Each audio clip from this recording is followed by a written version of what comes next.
very special guest for you tonight. Hello, we've been expecting you. This is not a test. Your government and corporate overlords have implemented new measures for your own health and safety. We are just following orders. Everything is going to be fine. I'd like to introduce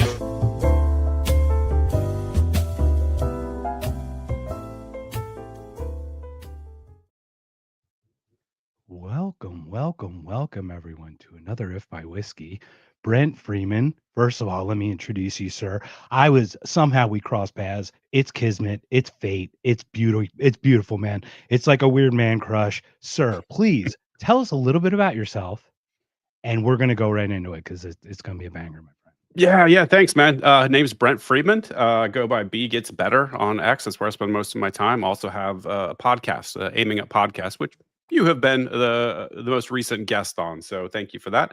Also, my day job, I'm in big tech. So I work at one of the major tech companies. I've been in tech for like 32 years now. So that's pretty much me in a nutshell.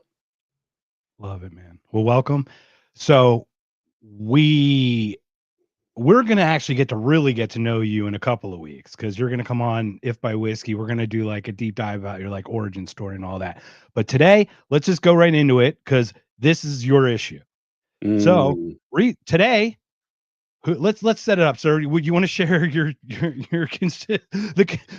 gentleman from Tennessee? Let's share him, and I'll pull up the screen for you. Yeah, so you can play it first. You want me to do the little go for intro? it? Like, set it up, man. Set it. Yeah. So I've been tweeting at Tim Burchett for a long time, for a couple of months, because he was one of the primary people who talked all this stuff about releasing the Epstein files.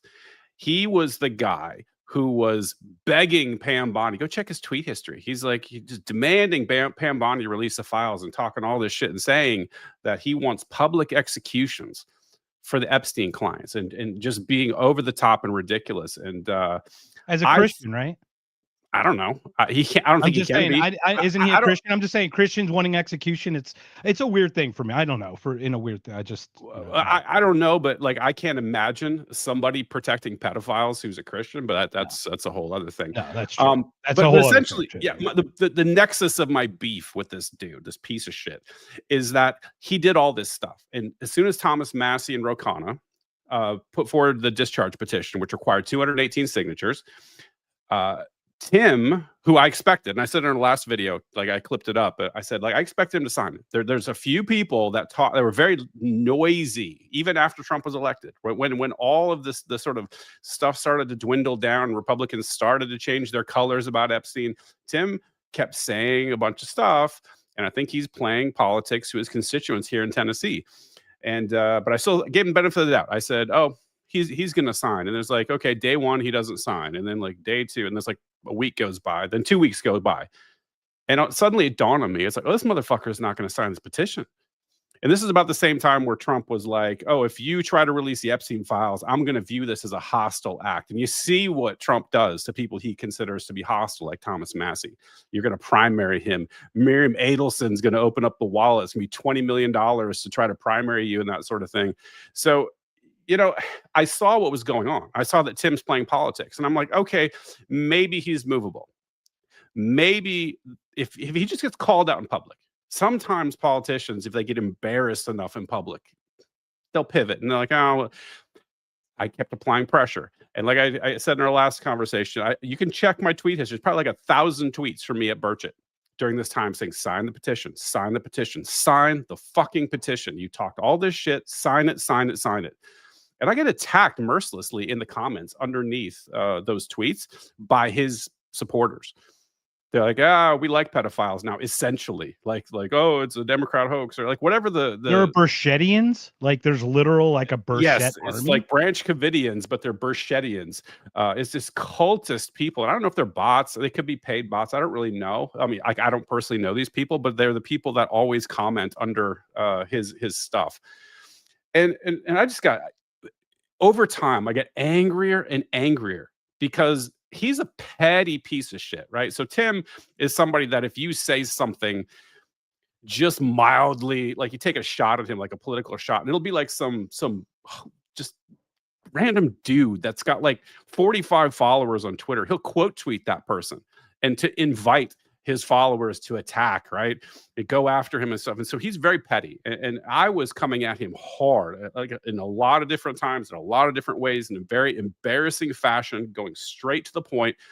And he will never respond to me. I've had a couple of those videos I've clipped up for my podcast that I've posted doing the exact same thing, calling him out, just like I'm doing now.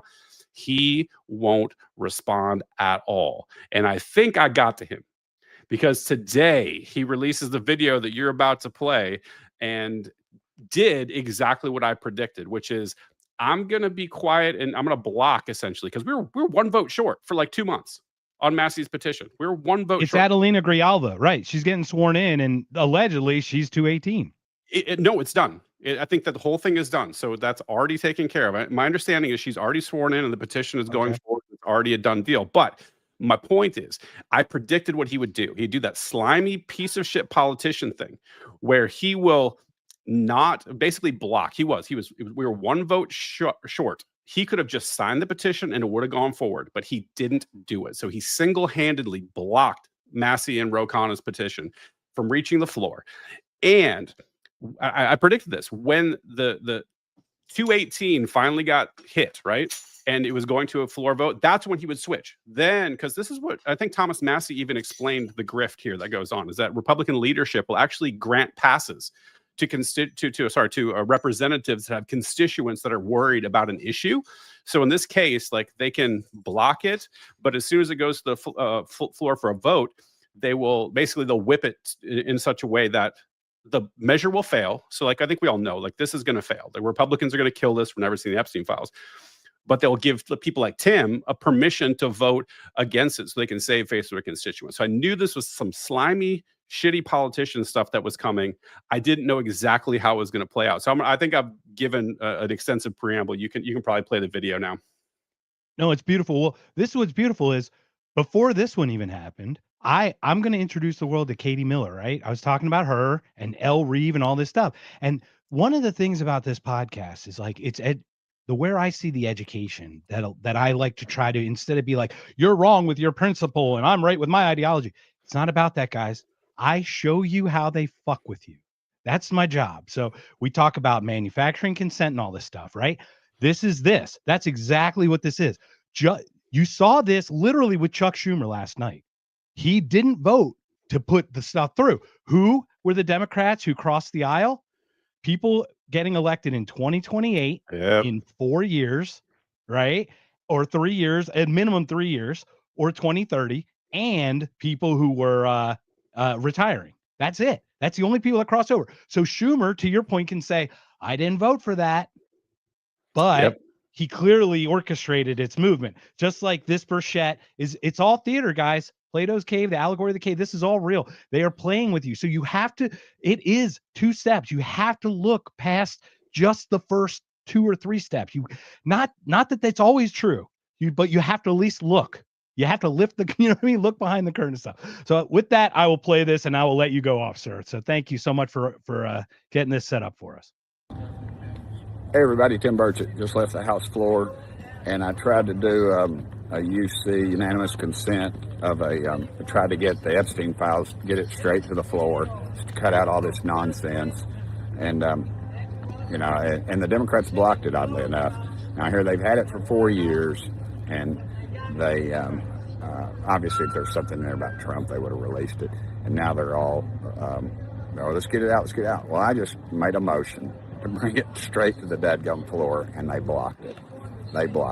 So this is politics. It has nothing to do with what's doing what's right, and it's Washington D.C. to a T. And again, they ought to be ashamed of themselves, but they're probably not. Thank y'all for sending me here. What a disgusting piece of shit that guy is. Sorry, I can't hear you, Mark. You're not coming through. They blame you for the thing they're doing. Like literally, exactly. like, what this politics bullshit? It's projection. It is textbook projection. he knew. I've been shaming him for months, and he knew, and the timing is so beautiful. It's like literally this morning, and I get that there was timing on the other side too with releasing that. You saw the Epstein emails today. I posted all about that today. There's a whole bunch of emails between Wolf, right, the reporter. Wolf.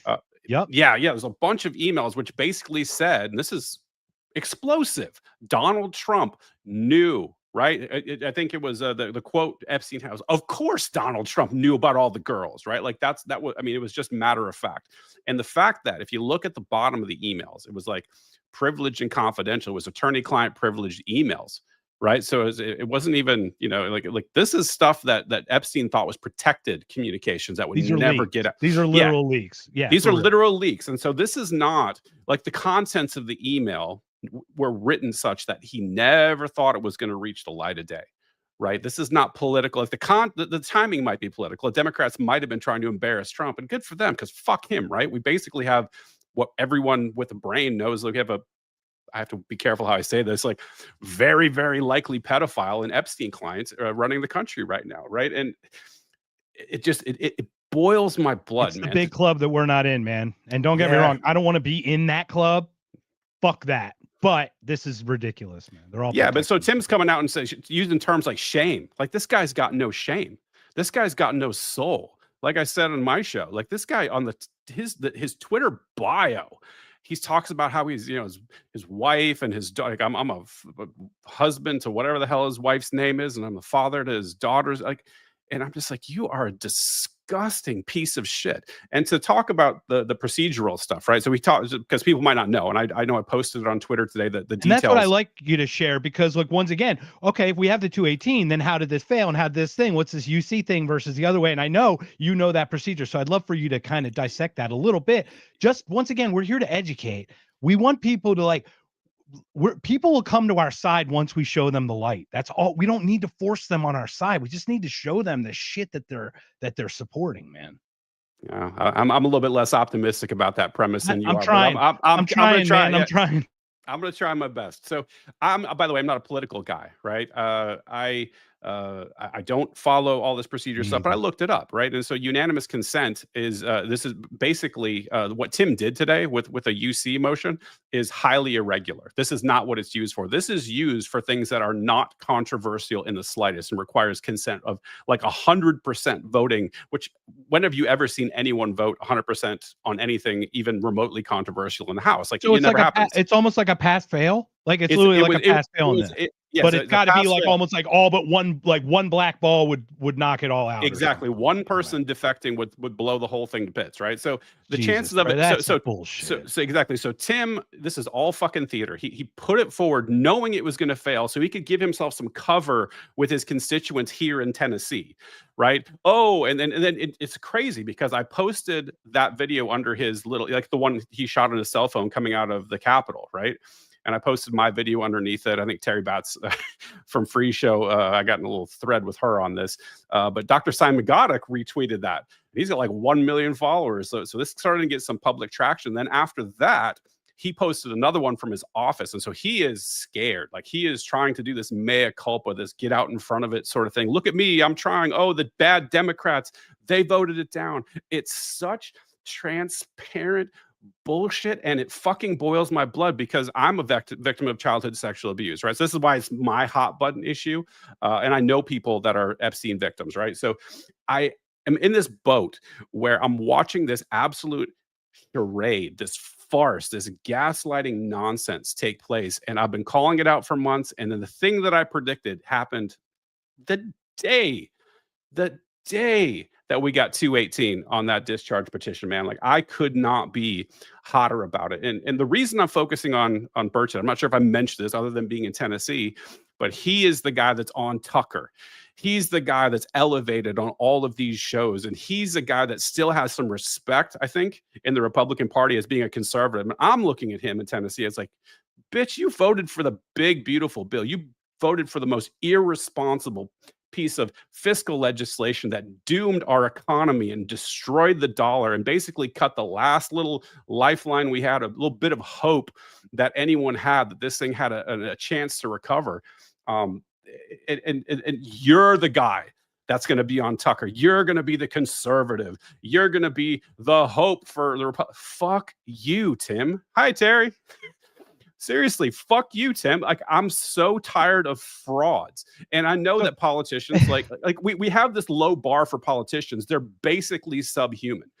To be a politician, to get elected, and there's some like real minor exceptions, right? Thomas Massey, I'm looking at you. Very minor exceptions. They come along once in a while. Literally everyone else is borderline subhuman.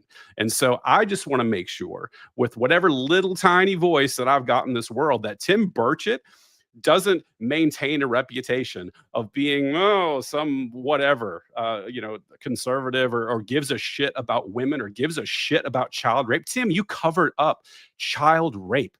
There's thousands of Epstein victims. There's been over $1.1 billion worth of funds that were trafficked through JP Morgan Chase and Deutsche Bank. These are accounts that Jeffrey Epstein had, that the U.S. Virgin Islands sued over child sex trafficking. And the victims, the Epstein victims, got $500 million with a B. There are real victims. There are real children. Look at the pictures of Virginia Giuffre. Do you see the picture of her in the nightclub with Naomi Campbell? She was a baby, dude. I have 3 daughters. Fuck, gets me emotional. How could it not get anyone? I have no children, man, and this fucking infuriates me, man. It fucking infuriates me. And Tim Burchett ran cover for these pieces of shit. He ran cover. He used his elected office in Tennessee to run cover for pedophiles. He should be voted the fuck out. I'm not even a politician, but Tennessee, vote his ass out. Don't primary Massey, primary Burchett. What a piece of shit. And meanwhile, what? Adelson gives $20 million right against Massey, and you're like, yeah, of course, got to get rid of the one good one, right? While Lindsay, fucking Mr. Ladybug, is getting, that's you know, he's getting thing, Trump man. support. You're like, dude, it's. This whole thing's just ridiculous. So look, what got this going is that there was a tweet. I'm sure you were already on it, but I shared it from Terry. Now, Terry, I don't want to call you out, but I understand this is the theater we're talking about. And it's not, you don't have to believe it, but this is what we think it is, right? You and I think there's a deeper theater here. It is not the Democrats who held this up. They're all holding it up, and they're all playing every which trick just to make sure it just misses each mark from different angles so they can all like not take accountability for it not going through, right? Is that your assessment, Brent, on that? 100%. And this is where I get a little upset at people that I would consider on my side or our side. I don't like sides and teams, but you know, the people that I talk to on a regular basis, people that they're like more libertarian leaning type of people that will say things like, we have a uniparty. And, you know, it's just one party, you got 2 wings, and it's all pro wrestling. You got the good guys and you got the heels. Pick your team. But behind the scenes, there's actually somebody controlling the game, right? So there's people that will say things like that, will acknowledge things like that, understand things like that in some context. But with respect to Epstein, they get their hopes up. They think that this is a straight game that's being played, that the Republicans are the good guys, and then there's the... Oh, yes, Terry. Tim Burchett is a complete piece of shit. I'll say it again. So anyway, the people get sucked into this theater, and they think that it's really Democrats versus Republicans. But what I think is happening is the people that run everything are maneuvering this to make it look like, oh, it's actually politics. And now the Democrats are actually for the release. I guarantee you, the Democrats are not fucking for this release. Nobody in DC wants the Epstein files to come out because they are all compromised. Bill Clinton is on the list. And it's what it is. They're culpable because they all at minimum know. At 100%. minimum know. So they cannot have plausible deniability. There is no way. They're all over knowing this thing. That's the thing that's disgusting to me. Is that not it's an one open single person secret. Like MTG, Massey, they're on it, but you know. So can I ask you a quick question? Because you mentioned Nancy Mace, and I do not like Nancy Mace on any angle. But on this thing, like, hey, broken clocks can be, look, they're allowed to be right. In this case, obviously. No. I won't allow that. I won't allow that. No, I will say I do not like Nancy Mace. I think she's a crazy lady, right? Okay, but got it. I think it is unfair to say something like a broken clock is right twice a day, Right, or like right. to That's not true. give her That's- adequate credit. Because imagine because we saw this play out today. Imagine the political pressure that somebody like Nancy Mace, Lauren Boebert, Marjorie Taylor Greene, right? These people were being targeted by the president of the United States. And there's consequences for that. I think we all know when you play the politics game in DC, there are real world consequences to defecting from the Trump team, right? So I want to give Nancy Mace credit in this instance, right? Because it was a brave act to defy the president and to say, I want the files released and put your name on paper. And these people were pressured too. Keep in mind, like we all know this whole bullshit shutdown, this was dragging it out. This was extending the time which they could maneuver. They could strategize. They could try to figure out, because they're in the back room. I promise you the whole time. They're like, what the fuck? And while this was going on, they're still pushing because they had 218. They're like, we just need to keep pushing it back. If we can just get one or two while we're waiting, while we're drawing this out, we pressure these guys back. That's this whole game. It's all a game. And Terry mentioned it too. And hey, we've got Whiskey Smiles on. Jake, he's the upcoming new co-host of FY Whiskey. Jake, I sent you an email link. I emailed it to you. So jump on if you can. Feel free to jump on. I know you're kind of in between stuff trying to get on here.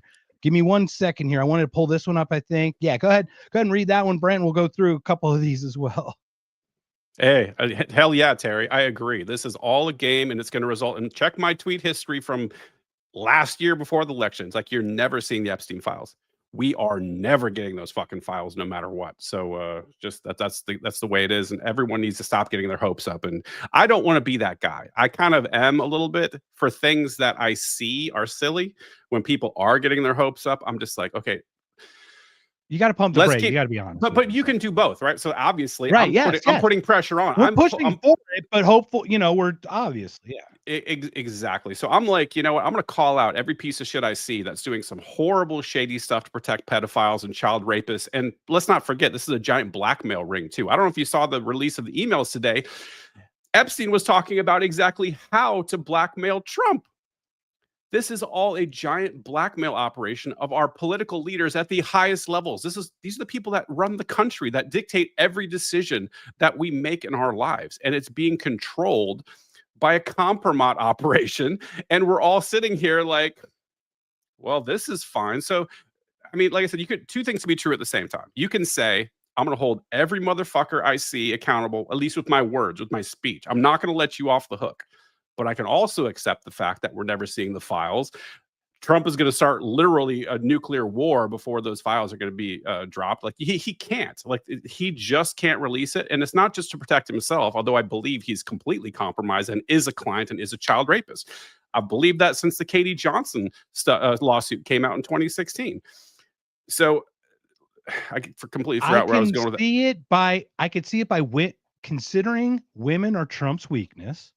Clearly, he's admitted that many times. That there is an instance where someone under the age of 18, whether it be by a day or a week, this could have happened. Are you kidding me? Are you not? I mean, I cannot not see that. That is not implicated. That is not accusation. I can't do that because I know that's just the worst thing that you can accuse someone of. However, there's definitely protection. There's protecting there of it, For sure. And the other thing on top of it, if I may too, on top, it's not just pedophilia. That's the most egregious, obviously, but the military part, he's selling Côte d'Ivoire Israeli security equipment. Like he's like a fucking gun runner, dude. Like literally, he's just the middleman for the guy who got the people connected to the people. And he's not even the main guy. And so this is one thing I love about Whitney Webb's work. If you've looked at Whitney Webb's work, the whole Iran-Contra thing, the arms smuggling and all this sort of organized crime, it is all tied into the Epstein affair. Diddy is tied in all this. There are others out there. This is a repetitive thing. There's multiple operations going on. Robert Maxwell was involved in this. Jamal Khashoggi was involved in all of this stuff. And people end the same way. They sort of unalive themselves randomly in strange situations and circumstances that make absolutely no sense. And so you're right. It's absolutely bigger than this. It's a long-term problem. And this is a franchise that keeps getting rebooted. But this is the franchise that we're dealing with right now.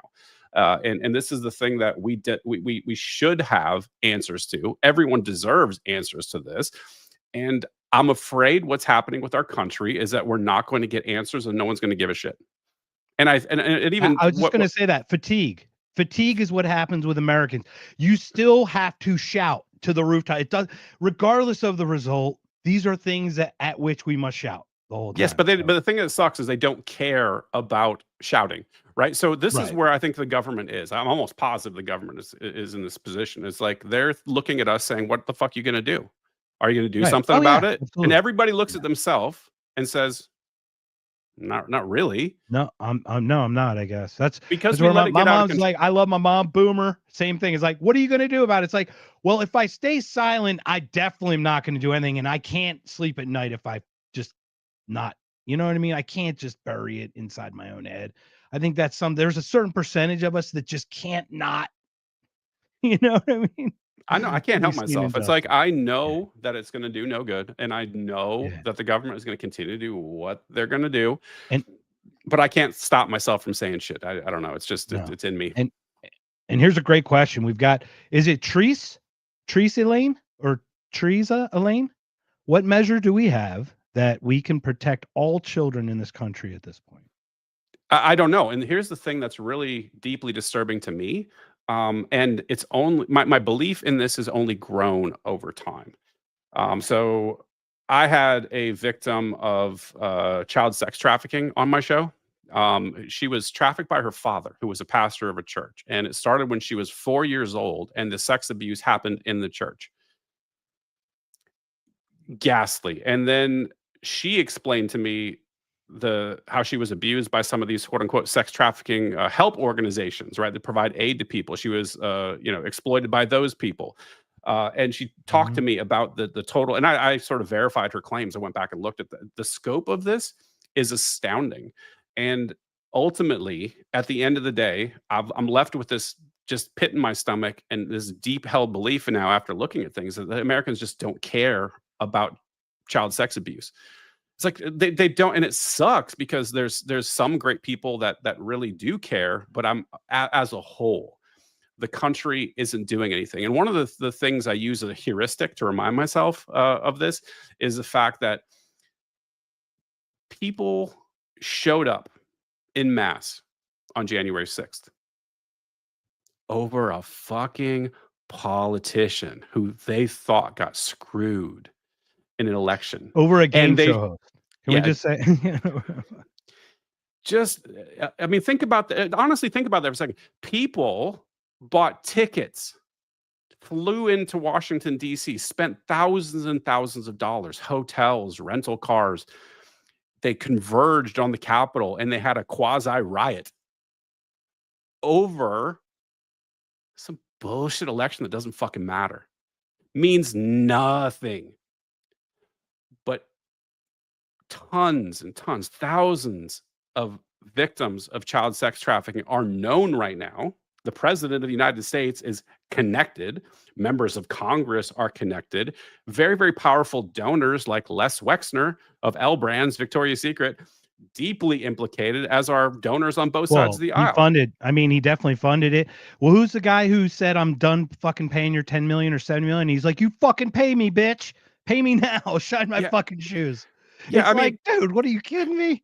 So the point is, like, we know, like, literally, it's the topic of conversation. It's been I watched Twitter today. It was all over. We saw the emails. We saw, of course, he knows about of course, Trump knows about the girls. Of course. Yeah, we got topless photos with underage girls and the president, like all these things.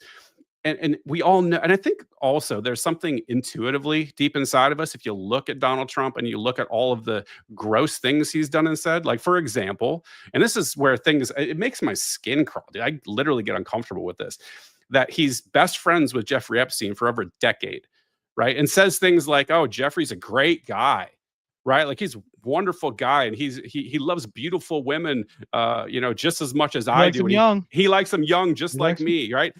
And then the gross things he said about his daughter. He made sexualized comments about his daughter. He ran a beauty pageant, Miss fucking Teen USA. He brought in he used a business to bring in young girls around Jeffrey Epstein and probably himself.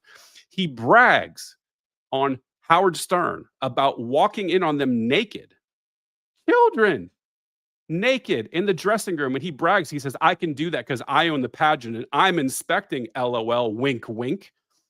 Yep. And then there's It that reminds me of birthday that book. Brooke Shields magazine cover where she's like the sexy virgin ready to, and she's 14, dude. Yeah, dude. She's 14, man. What the fuck is wrong with you? It's I'm sorry, disgusting. it just fucking sets me off. So if I may, let me share it from Terry. Terry, thank you so much for sharing your thoughts here. Oh my goodness, Brent, Thank we you, have to Terry. talk. 5 stories. Stopped. We had arrested 3 separate child sex abuse, Oh. trafficking. Terry, let's do this. Brent, I've been wanting to get a podcast with her. Let's get a little panel together to talk about this. So the 3 of us at least will do it. Maybe we get a 4th and we'll just do something with that. So thank you, Terry, for sharing that. And any thoughts on that as well? Yeah, I'm totally down with doing that. But I didn't want to lose my train of thought because I was still moving on from all of the dots around Donald Trump. And so we had the beauty pageants and bragging about walking in on naked girls to the birthday. A lot of smoke. A lot of fucking smoke. The birthday book. This one bothers me. The first it gets reported in the Wall Street Journal that this letter from him is in the book, and he denies it. He sues, the head of Wall Street. I forget the guy, the Fox News guy. What the hell's his name? It doesn't matter. Rupert Murdoch. That's who it is. So he sues Rupert Murdoch for $1 billion or some bullshit. And then it comes to find out the House Oversight Committee subpoenas the Epstein estate and says, "Hey, we hear there's a book. If you have it, you need to deliver it to us under subpoena." And they do. Lo and behold, it's a leather-bound fucking book from Jeffrey Epstein's 50th birthday party that's compiled with not just Donald Trump, but there's a whole bunch. Bill Clinton, for example, another reason the Epstein files aren't coming out. And that letter, if you read it, it's disgusting. And this is what I saw in the book, is that everybody in that book tacitly acknowledged that Epstein was a child molester and a pervert. And I think there was Bill Clinton referenced your childlike wonder, right? And there's all this nudge, nudge, wink, wink. And in Donald Trump's one, like he has this narrative where it's like, something about, there's something better than having all the things in the world. And I think you know what it is. You're wink, an enigma. Wink. It's good. No. He said enigmas never age.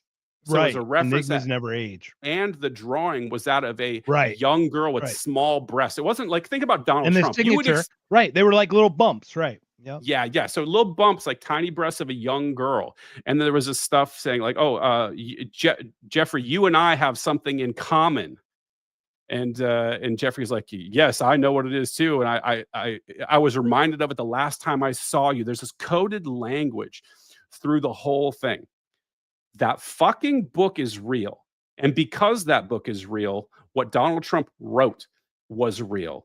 And that writing was an admission of guilt.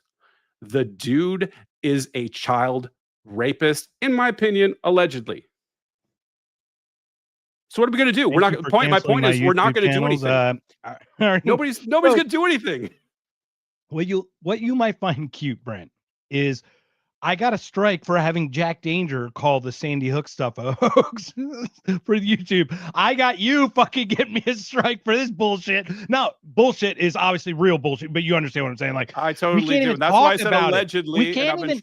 Right, I know, but it's like that YouTube will not allow you to express a fucking opinion about what the goings on are about the world is ludicrous to me. It's just absolutely ludicrous. So I won't be having a YouTube channel. I'm just going to keep posting to it. But 2 viewers, it's good. Well, I don't even care about that. I just no, I don't either. I just care about the message, man. Because I don't think, like I said, it's going to change anybody's mind anyway. It's just, and it's one of those things like says dismaying you to me. Shouldn't have a different opinion than pedophiles are pieces of shit and should fucking all go to hell. Like there's not really there's not a binary to that. Yeah, but it's like a luxury belief at this point. It's a thing that people say, I think, online a lot of times to sound like they're a good person. Like, oh, I stand with the victims. Like, really, how are you standing with them? You're going to vote for these people next election. These motherfuckers are going to go out to the polls and punch a fucking card, probably a Republican ticket, top to bottom, for these same pieces of shit that Pull that protected lever kind of thing, that like the one. protected those child rapists, and they're going to try to make themselves feel better because, oh well, if I don't, then it's going to be worse somehow, or some utilitarian bullshit. And it's like, I think it's disgusting.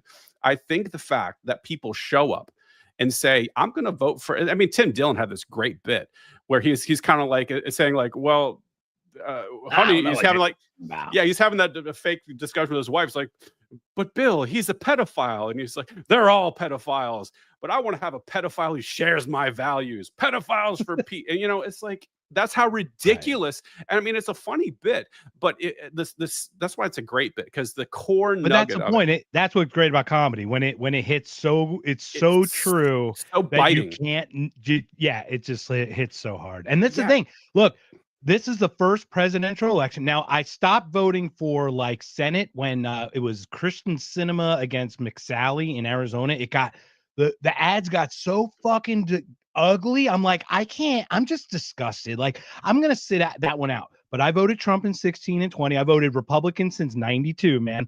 Since HW when he lost the first time to Clinton on. That's me. Okay, whatever. That's what I did. This was the first time I voted no to. I'm like, humans are fallible. I'm just done. Humans are not going to be our answer. We as a community might be figured out, but it's not going to work from fallible humans talking down to us who don't know our problems, who aren't incentivized to help us, who are only incentivized to hurt us at all angles. And that's the part that makes me even more dismayed than the pedophilia maybe, is that I talk to these people online and they're generally at least mid-band of the IQ bell curve, right? Relatively smart people can figure out things, and they still expect. And these people with a straight face will go on Twitter and say, "You work for me. You're my. I'm your constituent," and I'm like, these fuckers don't work for you. They work They don't. They work for the billionaires. They work for the corporations. They work for the bankers. Those are their clients.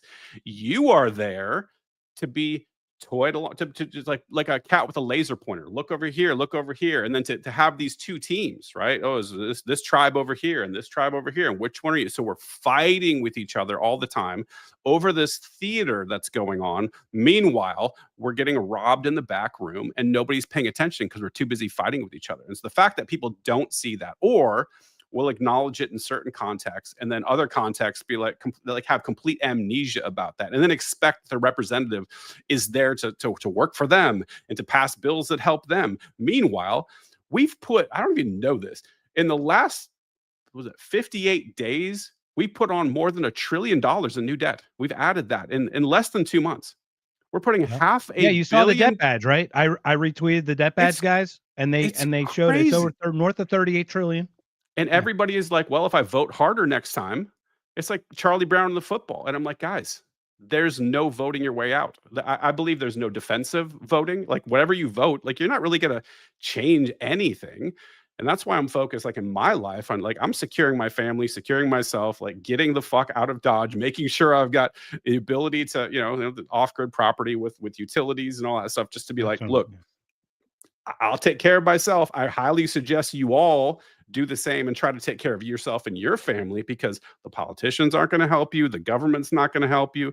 Your friends and neighbors probably aren't going to help you, because when stuff goes Walking Dead type of shit hits the fan scenario, like, society gets fucking weird. And I think we're pretty close. We cannot continue on this trajectory. The dollar's dead. If you paid attention to the metals markets, the bond markets, it's done. Like, we're getting to the end of the game, and really bad shit's going to happen. Yeah, 100%. I'm going to pull up a couple Terry's things here. Yep, can't say that. California passed a law about 14-year-olds. They also passed California AB 1955. Amy Bond of PERK, P-E-R-K, Parents Against for the Educational Rights of Kids, I think, or something like that. I forget. They're in California. Governor Newsom signing a bill that not only, like, they're forbidden to tell their parents if they want to go through transition. Like, this is ridiculous. Like, it's like beyond, like, why, how did you allow government to be your babysitter? It's supposed to be our child, not our fucking parent, people. It's supposed to be, we're supposed to teach it how to be. It's not supposed to be ruling us. So that's it. And then obviously this is a fun one for you. Put on your notifications. I do have. Oh, I don't have my notifications on for you yet, Terry. But I see your Anyway. stuff come across my feed all the time, so I will do that. And Thanks Jake, for the takeaway. Jake, if you got the link, I did email you, man. I know you're in the chat there, so welcome. Now, he did mention the UFOs. Now, that doesn't give him grace if he exposed UFOs, because a lot of people are on the UFO thing. I have a question about that.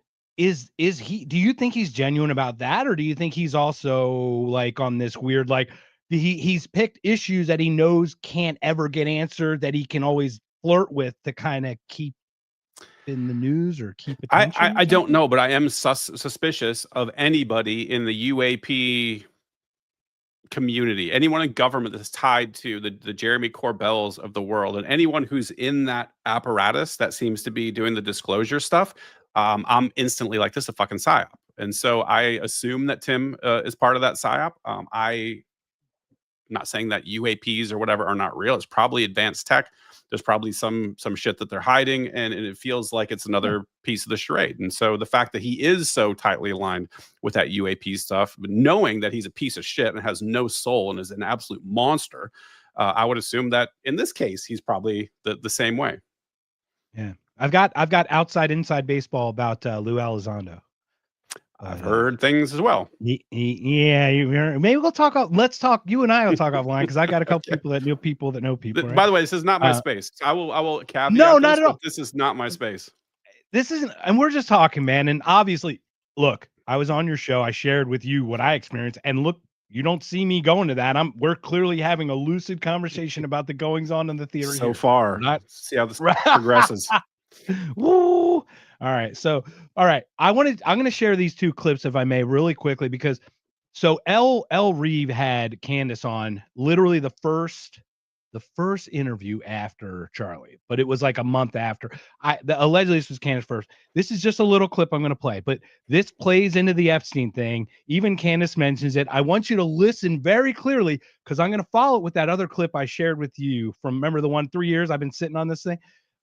These two things are so tied. This is how we teach people. This is how your consent is being manufactured, everybody.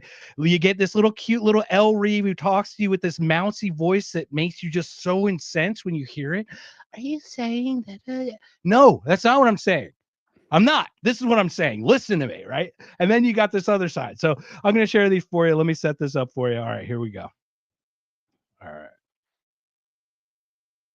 Where is it at? There it is. When you say you believe that Charlie Kirk was betrayed by someone close to him, what do you mean? I think that in the coming weeks, there's going to be a lot of financial reports that are coming out. And I, first and foremost, do not believe that Tyler Robinson killed Charlie Kirk. I want to be very clear on that. Whether he was involved, I think the answer is yes. I think that's obvious. And your basis for saying he didn't act alone is what? I don't know, maybe the weird Fed messages that were concocted out of thin air that had no timestamp and were written like they were speaking in 1822, among other things. Their lack of an ability to answer any basic questions about what took place. But do you have any proof that the messages were made up? Because that would be easily proven. Yeah, but they didn't put timestamps on them, and Discord came out and said they didn't exist. This was supposedly text messages, not Discord messages. It's my understanding from the indictment. I actually did not read that they were text messages. The indictment calls them text messages. What would it be like the feds are like on a computer, like typing it out back and forth? That's exactly what it is. The feds made up the text messages. But you don't have anyone from like the FBI telling you that, or law enforcement? I have leaks. Okay. No. Has anyone leaked to you? And Tyler Robinson But has anyone said to you, even off the record, like, yeah, we faked these? I have very strong sources everywhere on both sides. Well, I look forward to seeing the evidence of that. Sure. Because when we keep talking about evidence, it's like, who's going to present that evidence? Like the mainstream media? Like who are you expecting to come out? Yes, that would be a hot story. No, it wouldn't be. It would be. It wouldn't be. If the FBI, like if I had a source telling me, like if I had proof that the FBI faked those messages, that would be an enormous story. Yeah, I kind of feel like we live in a post-Epstein world, and we know how stories get shut down. And Why's the whole other can of worms in it?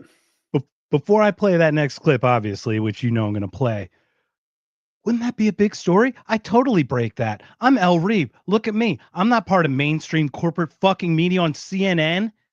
Like literally being a mouthpiece for these fucking bastards. Literally covering for these people. Are you kidding? Oh, it'd be the biggest story. I'd be leaking it. I'd be the one exposing it, right? What did they do? What did they do to Assange? What did they do to Snowden? What did they do? They tried to kill these fucking people. Pompeo wanted to assassinate him. Mm-hmm. Trump did too. Trump wanted him dead too. Yeah. Let's not forget. And I love your thoughts before I click this other one, but I'd love to hear your thoughts on that. Just that clip alone. Just that little back and forth. Well, I mean, obviously the media angle is important, but the Kirk thing ties into Epstein in a couple of interesting ways. For me, like I said, I tell everybody, and I always caveat that, sorry if I offend everybody, I'm just a bull in a china shop, as I told Terry earlier. We are an open idea platform. Man. Yeah, but I can be kind of an asshole because I'm passionate about certain things, and I see things maybe differently than people because I am, like I said, very pattern recognition-y, kind of on the spectrum a little bit. So that's my superpower. But I noticed certain things. So as soon as this is where I think I screwed up in our podcast. I was talking about the birthday book, but really what it was Elon's tweet.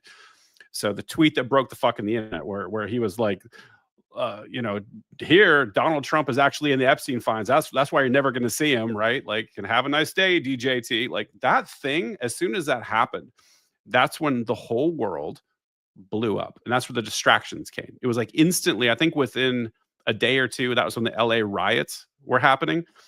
So it's just all of a sudden we're LA riots, we're deploying the National Guard, everything's burning down, the cities are going crazy. And then it was like straight from like we didn't even tamp that one down. We rolled into a war with Iran.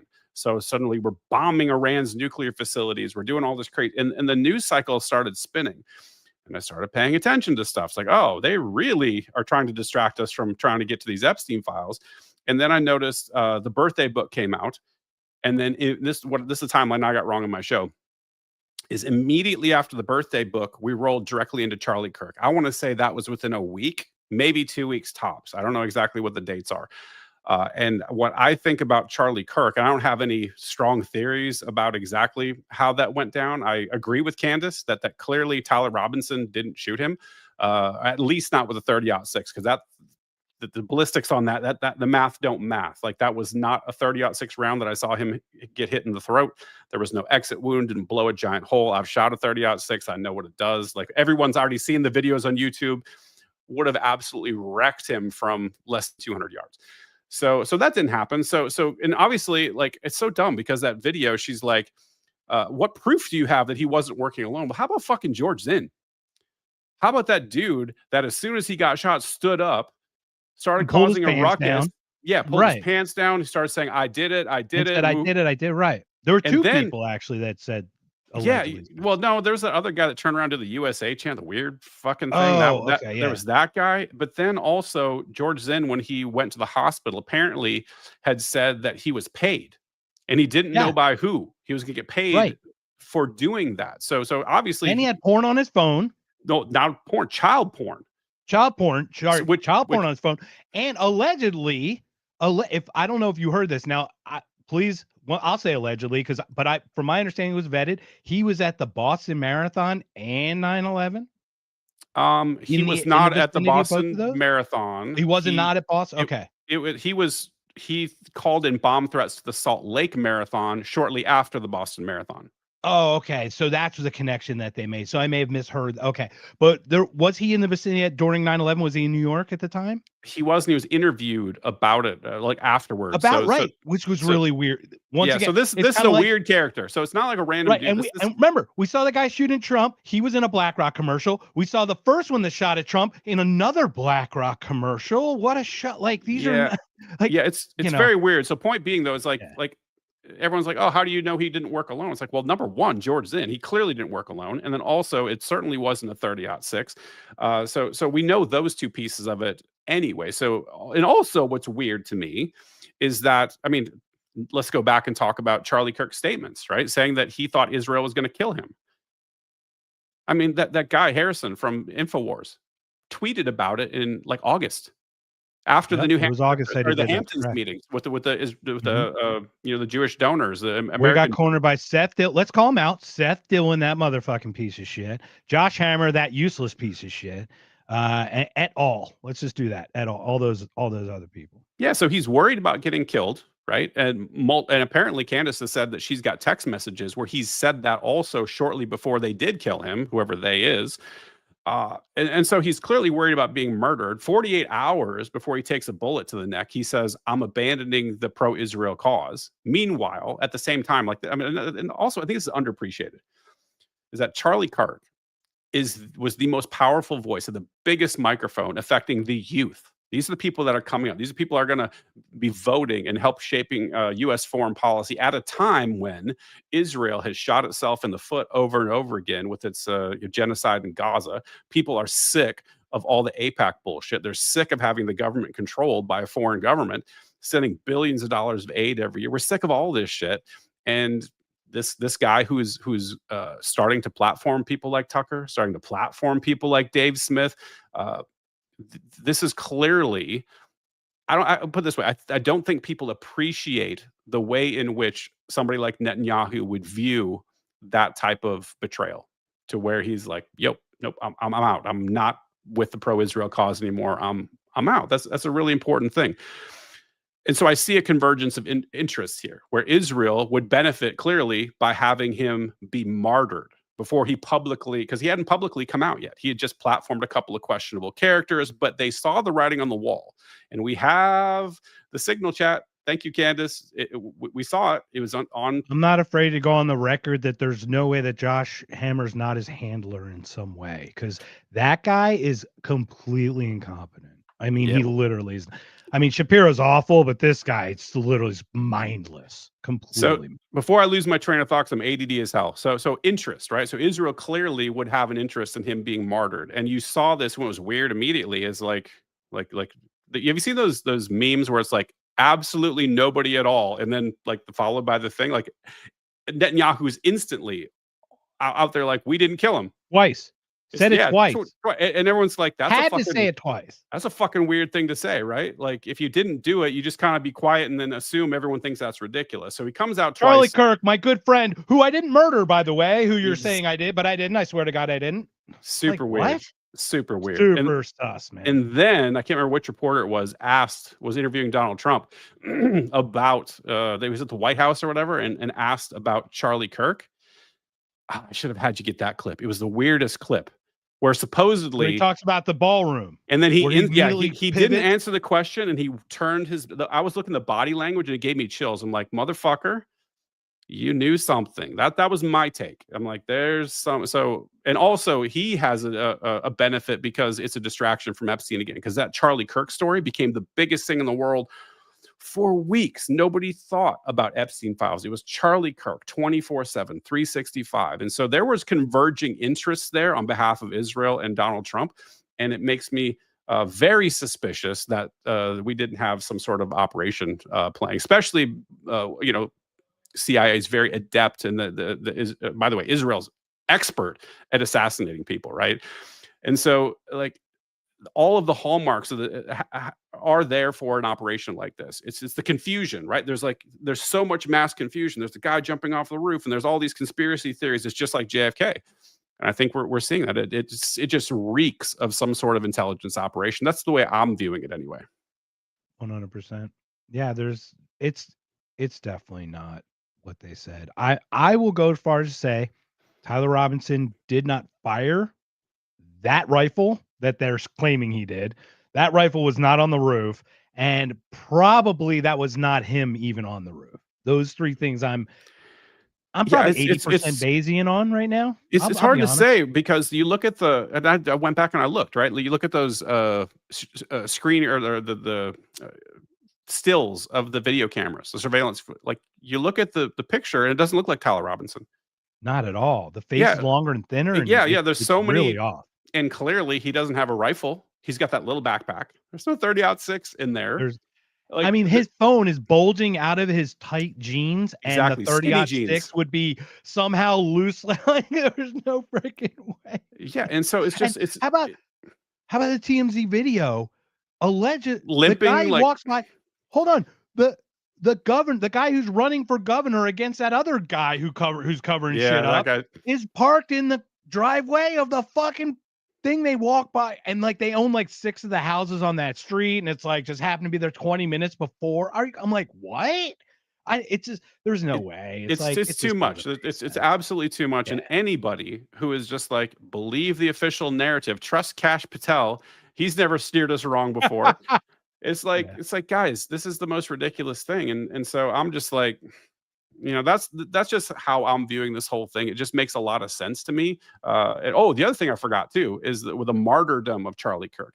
I don't know if you saw that fuck ass weird AI generated thing where it was Charlie Kirk and Donald Trump embracing. There's an Israeli flag and it says Shlomo Pearl underneath it. Did you see that? Oh yeah, yeah. No. Go find that. Look it up. I'll have to look that. I'll look that up. Most people will. You'll probably see it. And you're like, oh, I remember seeing that thing. Yeah, I probably may have seen it, but it's the weirdest thing I've ever seen in my life, and I'm instantly just like, all the dots for me connect. I could be wrong, but like I don't like to toot my own horn, but like I'm usually pretty right about this stuff. My problem is I piece it together before other people, and that gets me in trouble because I maybe get out over my skis a little bit, maybe too aggressive about it, and people are like, "Dude, you're fucking crazy." And then like I'm just like, "Wait 6 months, wait 8 months, wait 9 months, you'll come around." It's the way it usually goes. We should have. Well, I don't. If there was like an anonymous group that we could have that are people like us that do that, what are we like over our skis anonymous or something? I don't know, because I do the same thing. It's like I'll just go like, okay, you're at 1D. Here's the 2D. If 3D were to be, this is what 3D would look like. 4D would look like this. 5, and like you go down the step and you're like, and if they follow that pattern, and I always do it, I go, this is how you know whether I'm right or wrong. I will make a prediction. If it comes true, it's off the information I had off the pattern recognition. Zelensky's going to be a dictator come a few years. Like these things, it's easy. I can tell you how these things are going to happen because once again, to your point, the patterns are just repeat themselves. Humanity rhymes. It repeats in that way. It's certainly just humanity repeats itself much more than anything else. It does. And I think one of the benefits I have is not being on a team. Right. So I'm not, because I'll put that up. Yeah. Yeah. So this goes There's back a black to pill moment. A black pill? I don't think so. I think it's white pill. No, right here. Back to fact. Nothing will be done about it. Oh yeah, it's not, and that's just accept it. But yeah, it is what it is. Where was I? I completely lost my train of thought. What was I talking about? We're talking about oh crap. I don't remember. Man, I've completely lost. I know it. We're good. I'm sorry. I threw you off, man. That's on me. It happens. Okay, let's do a reset. Go. I was just talking about the sort of pattern recognition and seeing things coming, right? Like I posted a tweet this morning, a retweet of mine from like 2024, and I predicted Donald Trump was going to basically govern as an authoritarian leftist, and here it comes, and here's all the reasons, right? And I remember what I was talking about. It was teams, right? So not being on a team. Since I'm not aligned with any of the teams, I think that gets rid of that human tendency to align yourself with a team, the sort of us versus the other mentality. I'm like, I hate fucking all of you. You all suck. You're all terrible. And so I think it gives me more of an objective vantage point to sort of just assess, look at the information and be like, you're fucked up over here. You're fucked up over here. And I don't care if I call out a representative that's on my team. They can go straight to hell because I care about principles. I'm here for liberty. I want to protect individual rights. I don't want the government stealing from people. I don't want them putting their gun in my face and my neighbors' faces and extracting my resources and forcing me to live how they want me to live and all these sorts of things. And so I think that helps, I think, a little bit with more of a dispassionate analysis of the facts. Because to me, it doesn't feel like 5D chess. It looks like checkers. Like these are simple moves that I'm seeing on the checkerboard. It's like, yep, it's going to go here. It's going to go here. It's going to go here. And everyone's like, well, how did you figure this out? And I'm like, well, I watched Donald Trump's first term in office. He governed as an authoritarian leftist. He spent take the guns first. Yeah, he assaulted the Second Amendment, doesn't give a fuck about the First Amendment. Like, just go down the list. The guy is a piece of shit. Like, across the board, he governed that way. And then for some reason, people got suckered into this second term. It was like, oh, it's going to be different this time. He's going to bring Doge. And there was this, do you remember the campaign Ron Paul was being called. He's going to come on board and we're going to really cut government spending. And I was the dickhead that everybody hated that was sitting there saying, this is all bullshit, guys. He's not going to cut a penny. This guy does not want to cut any spending. This guy is a fucking socialist and he's going to govern as such. Mark my words. Everyone's like, Brent, you're crazy. Sit down, shut up. You don't know what you're talking about. And I'm just like, again, wait 9 months. Like, look at this. I love this. We've went from the most. Dude, I'm loving this conversation because it's literally like I'm talking to myself, like in a mirror right now. It's like, dude, you're all this shit is so obvious, man. Yep. And go ahead, keep going. It's just, but anyway, it's so refreshing to hear it, you know? Think about the drastic turn of events. So you've got Donald Trump with the most momentum we've seen from anybody in like recent history, like massive support. The libertarians decided to hitch their wagon to that piece of shit, and we're all on board. We're gonna doge this thing and all that nonsense. And you know, it was just everybody thought that remember that when he was inaugurated and people were asking these questions, even in the mainstream media, will the Democrats ever recover? Will they ever win an election again? And this dumb motherfucker, this incompetent boob, he's squandered record support and turned it into just gutter level ratings. Nobody is on Team MAGA anymore. Everybody has bailed. He's betrayed everybody. This dude wakes up in the morning, pisses in everybody's face and says, why aren't you liking what I'm giving to you right now? It is the wildest swing that I've seen in a year. And these recent elections showed that. It was blue across the country, and these midterms are going to be even more blue. Donald Trump has snatched defeat from the largest jaws of victory in human history, and he's done it in less than a year. When within that year has added $3 trillion to the debt. And by the way, if you're keeping score, from George Washington until right now, our 38 going on $39 trillion of debt that we've accumulated, do you know what percentage Donald Trump is personally responsible for? It's a huge chunk. I think 70% of the total dollars have been printed since Obama. If I'm hold on. No, I'm talking about just debt. So we're talking about the debt clock. So okay. Debt. Oh, yeah. So 38 trillion. 80, so take 38 trillion is the big pie. So what percentage of that pie has he been responsible for while he's been president?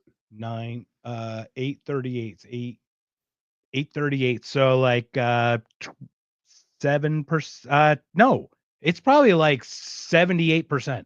Oh, no, not 78. That's way too high. No, it's a quarter, 25%. Oh, 25%. Okay. So a quarter, and he's done that in just north of 4 years. He hasn't even finished his first year in office now. So think about that. America is celebrating its 250th anniversary coming up.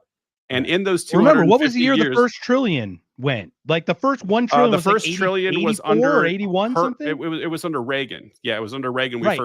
Right. Yeah, and this is crazy. I got to say this. This is such a great stat.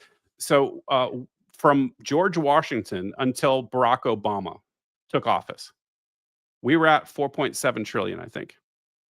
Hadn't even crossed 5. We're almost gonna hit half of that just this year alone. So Donald Trump by himself has added a quarter of that giant ass pie in just not even 5 years yet. That's the most crazy statistic I can think of. And it's just getting worse because as you know, as that debt pile gets bigger, it costs more and more to finance, and interest rates are going up. They're not coming down, even though the Fed is cutting funds rate. The bond market is not liking the dollar. People are going to demand a higher interest rate on their investment because they see that we're just wasting the dollar away. We're printing more and more and more. Like, we're at the end, dude. Like, we are literally at the end of this rope. This fiscal rope is going to hang us. And once again, this is the education part. Remember 2020, everybody. Donald Trump spent $6.6 trillion that year. Okay, 6.6 trillion. Not only was it the largest ever, but it opened the door for Obama to for Biden to continue and make it worse because it started with COVID. Now, here's the great thing. Freedom Fest, Thomas Massey's on stage and he goes, "You all remember that $1,200 check y'all got? That was 5% of that bill." Yep. So think about this. Your $1,200 check was 1/20th of the total amount of that bill. So you spent $24,000 to get $1,200. Where's your 22,800? It's either printed, which devalues the dollar or whatever, clearly, right? Or it's indebted or whatever. It's done something that has completely screwed us. For what? So you can give us $1,200, and now they're talking another $2,000. You don't have any idea what you're gonna do? No, as long as his name's on the check, though. But no one thinks about that. No, what a good guy. Yeah, he's a fun, smart, witty car salesman. Congratulations. Buy a fucking car off him. I'm not interested in running a country like this. You know what else? He's got a it's like a dubious achievement. Is he is responsible for the largest domestic tax increase in U.S. history aside from World War time. So he has increased spending I didn't know. exponentially, and he has so the big beautiful bill, not big beautiful bill, tax and spend, right? He's yes, literally a Democrat. he's literally a tax and spend liberal. So this is something that I get really upset about, people who don't understand how tariffs work. That he keeps saying, oh, other countries are paying. We're bringing in, right? He always says that we're bringing in trillions of dollars, as if you're a business receiving revenue, and that revenue does accrue to the Treasury, right? So these receipts actually accrue at the Treasury. They're taken from fucking Americans, man. Like, foreigners don't pay tariffs. This is something people need to know about tariffs, is that tariffs are a tax on imported goods, and those are collected at the port of entry, right? So if you've got a shipping port, when the goods land, the importer of record, meaning some American citizen or company, pays those taxes directly to the federal government. This is a ginormous sucking vortex from the private sector, the productive sector of the economy, in a direct transfer to the government. Direct tax, yeah. Direct tax. Literally direct tax. Exactly. And now, of course, you know what they're going to do? They're not going to pay down the debt like they're talking about. They'll probably issue some stimmy checks to people, and then there's going to be rest is bombs and welfare programs and corporate stuff like buying shares of corporations, which is just total socialism. And the MAGA retards with the fucking red hats, they're like, yeah, this is great. This is what we signed up for. I feel like I'm taking crazy pills. Like, it is a very difficult thing to go through my X feed most days. I'm just shaking my head and face palming, like, what the fuck is wrong with everybody? It is a thing. It's like that Scott Horton thing. It's like, what is it about politics that made people so fucking stupid? You know what I mean? I think it's tribalism. I think it's it is. And being on a team, right? That's number one. That shuts down part of your brain. That was a point I wanted to make. Yeah. And then also outsourcing your thinking. I think a lot of people don't think, because, and truly, I don't mean this ironically, but thinking is really hard. Like, to actually think through something, it's very hard to do. So it's much easier to say, okay, well, I'm on this team over here, and okay, so who are my thought leaders? Right. I trust those people to speak for me in a weird way. I'm going to listen to what Thomas Massey says. I'm going to listen to Dave Smith, and I'm going to listen to whoever, Bob Murphy and Tom Woods. Those are my people. And then if you're a Democrat, you're going to pick up, you know what I'm saying? Everybody does this. And then you take, essentially what we've been doing is we're recycling other people's thoughts. You're not thinking about it yourself. You're not taking time to analyze anything. It's just, what becomes is this mime factory. Or parrot factory, where we take this input from these people, we regurgitate it in an uncritical manner, not thinking about a goddamn thing. And then everybody's wondering why the world's all fucked up. I would encourage people to take some responsibility, maybe learn philosophy. That's a great place to start. If you could take a philosophy 101 course and learn about the laws of logic, Aristotelian logic, laws of identity, excluded middle, non-contradiction, these are super, super foundational concepts. And if you could work through some of those things, I think you're in a much better position to analyze the world, and also start being educated about fallacious reasoning, right? So there's certain fallacies that get deployed all the time. And once you're educated about them, you can just be like, oh, you just pick it out and make, and the news cycle makes sense. You can pick out propagandists. You can smell when you're getting bullshitted. But, like I said, that's hard. That takes a lot of time investment. And there's sports ball is on the TV, and there's rage bait on Twitter. And we're going to talk about some libertarian's appearance because I want to mean girl this, all this bullshit, man. It's depressing. Like I said, I'm not fun at parties at all. No, actually, you'd be a blast. I'd be sitting with you. It's like, how can we out depress each other? Because I'm down, dude. I love going down this stuff because it really is interesting. What my evolution was like. I was grade A neocon because of what my parents came from and what they did, and they all have a story. It's crazy, but I come out of that and I finally break from all that.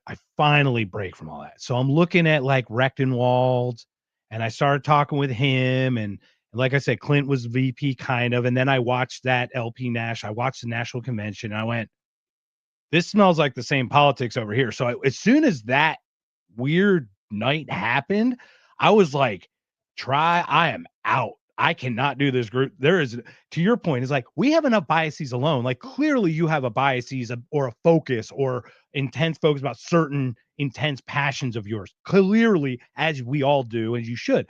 That's enough of a bias. We don't need tribalism on top of it. I do not need to agree with your group. As a matter of fact, I don't want to agree with any group. And this is what's interesting about this evolution here.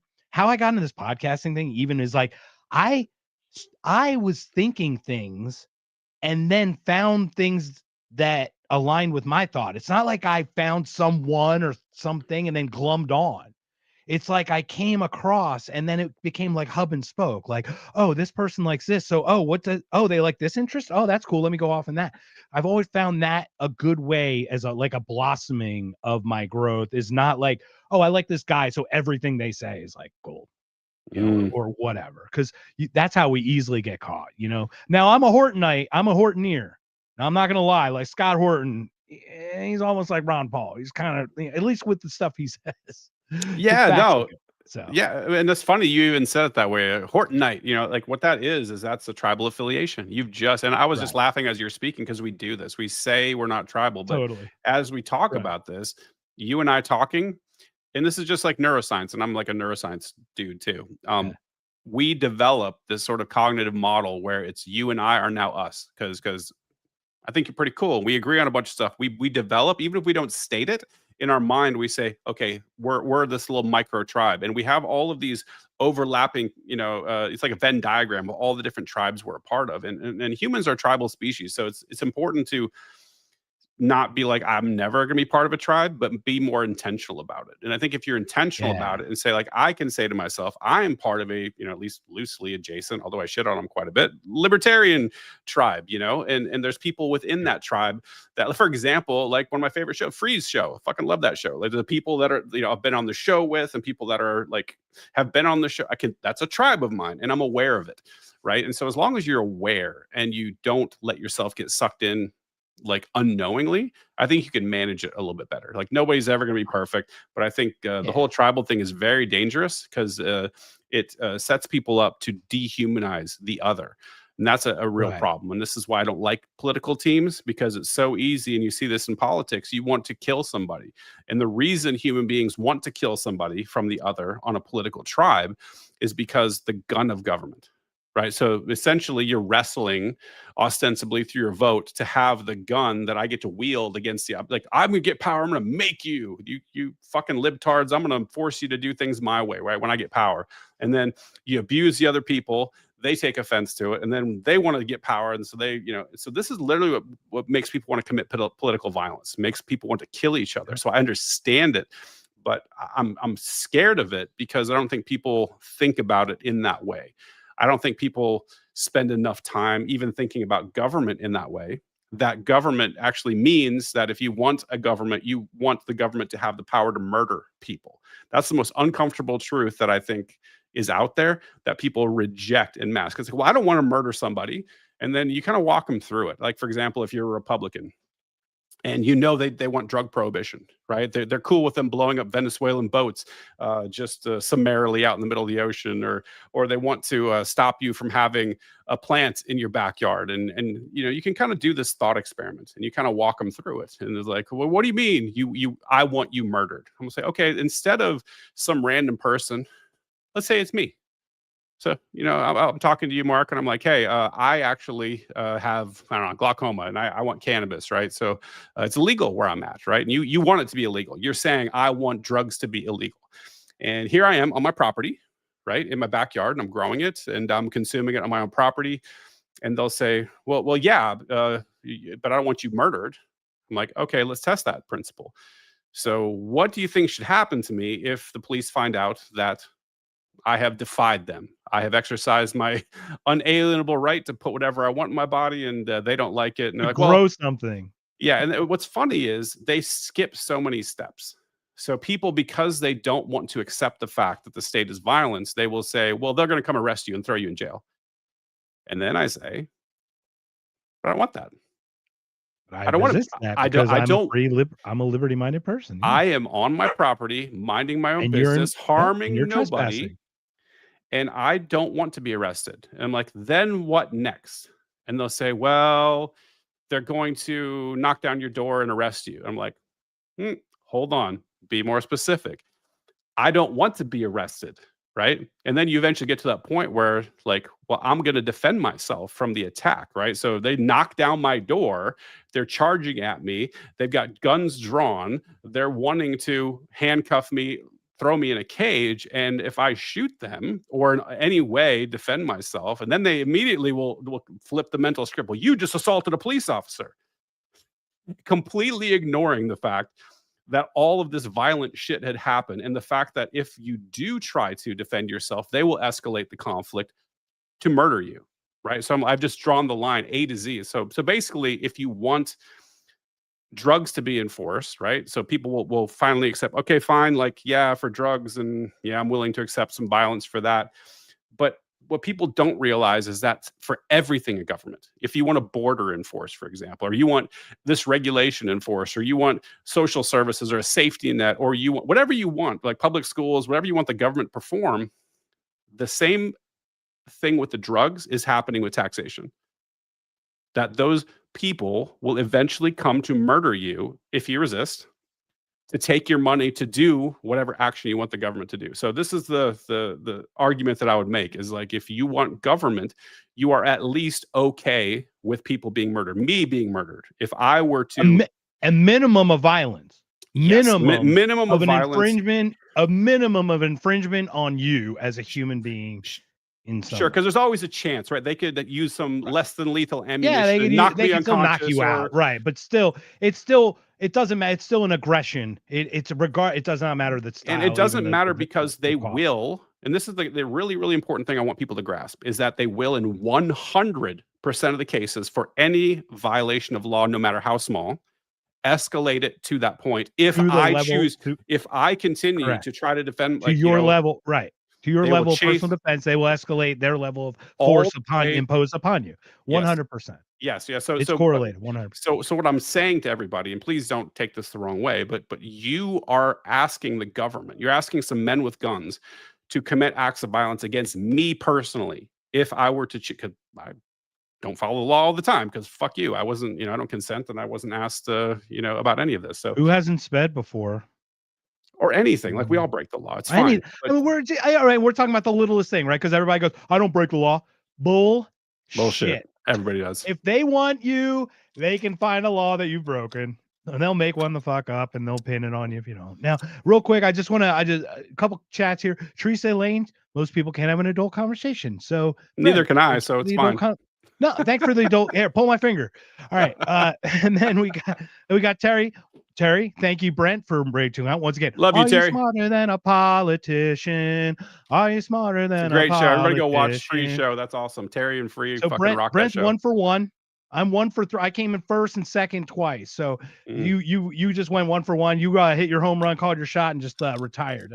You did it the smart way. I had to go through a couple of them, but didn't hit third, so I might retire early.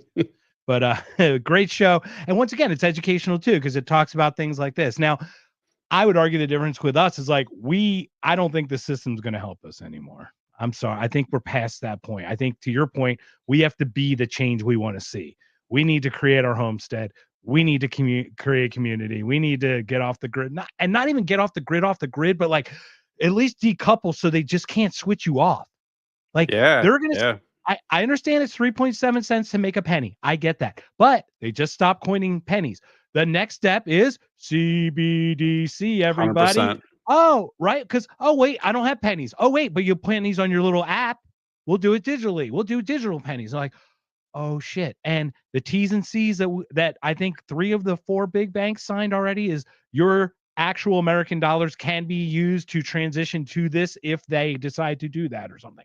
Something really ridiculous. It scares the shit out of me. And it's like, get your dollars out in any way, but get it some kind of value. But silver 53 now. Holy Yeah, shit. dude. Gold 51.50 or 41.50. I'm sorry, 41.42, something like that. It's like, Yeah, well, and this is what I want people to sort of think. This is like a good heuristic. Is I see people saying, "Oh my gosh, look what gold's doing. Gold's going up. Silver's going up," and it's like, no, it's not. Right? Gold and silver are stable over time. Right? It takes the same number of ounces of silver to buy the same shit from the 50s as it does now. Right? So it's just the when you see gold and silver spiking, what you have to understand is that the value of these paper pieces of shit dollars are just they're falling off the cliff. You know, these things are worth nothing, and people are realizing they're worth nothing, and so that's all causing that the nominal value of those metals to inflate. right. But it's like multiple pronged here, though. It's not just that, it is an extension, but stocks should be going down then, or something else should be happening. The dollar should, there's all like everything's doing the same direction, and that's not normal. Normally, one stressor on this does has a resultant correlative dip somewhere else. This is all going in a weird. But it's only seven companies. Bubble. It's only 7 companies. Right. This bubble's going to blow. And it's a circular thing. The top four of the top 5 American companies all do business with each other. So on paper, it looks like, oh, it's trillions of dollars, but it's circular. It's actually not generating a good goddamn thing. And yeah, then OpenAI and Oracle are the worst at this right now. They've got that circular financial arrangement. Yeah. Sam Altman already yesterday on something saying, we need a bailout now.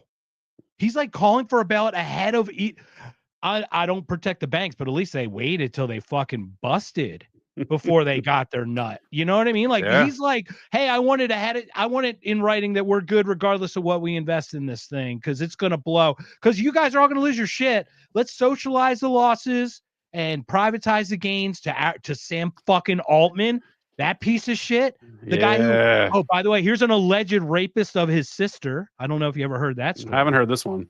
Oh, Google, you can look this up. It's alleged.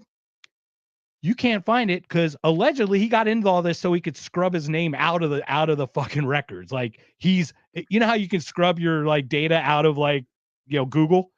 Yeah, they call those in the industry, they call it a takedown request.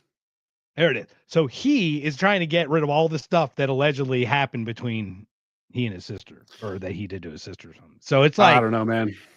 Dude, I watched him with Tucker get really uncomfortable. Tucker did not accuse him of a murder. He asked his friend to ask a fucking question about why the meal wasn't eaten, right? It was ordered but not eaten. Yeah, that was all weird. Okay.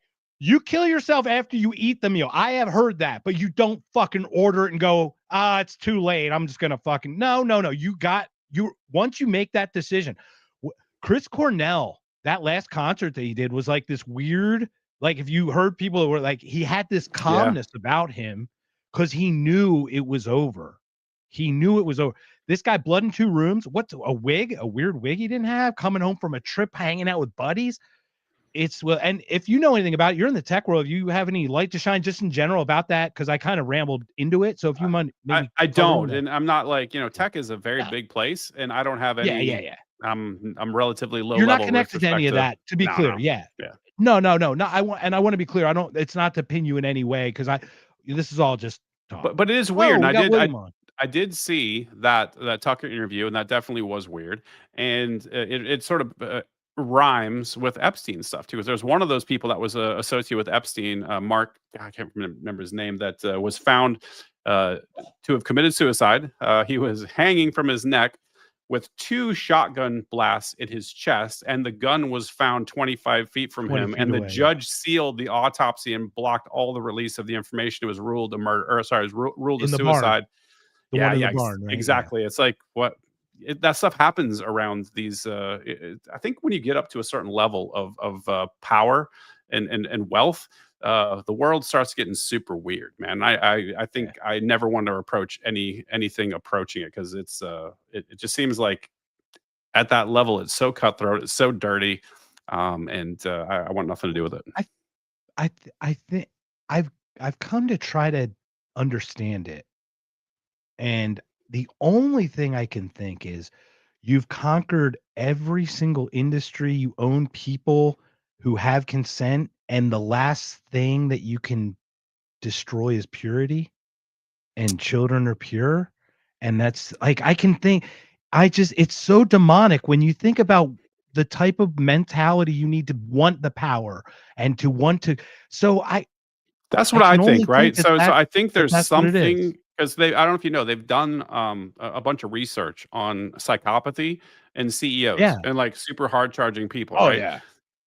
Vast majority of them are psychopaths, and you start to wonder what type of pathology is in that brain. It's like this double-edged sword. There's like it's super powerful at achieving goals, right? They can just, I mean, have no morals, no ethics, will cut anybody's throats. And that's what you see in the Epstein files too. Like those emails, you start talking about Donald Trump and Epstein, all these people, and I'm blackmailing this person, all these dirty, shady things. And like at that level, I think you just aggregate this type of fucked up individual, and they all are together running everything. And I think there's some ancillary negatives associated with that. Meaning, I don't know if you watched or read anything about Virginia Giuffre's account of Ehud Barak raping her.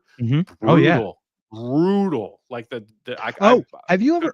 have you ever heard the alleged John Podesta audio? I have, yes. Yeah, the spirit cooking stuff and all the stuff with the kids. And I am your father. You will call me father. You will call.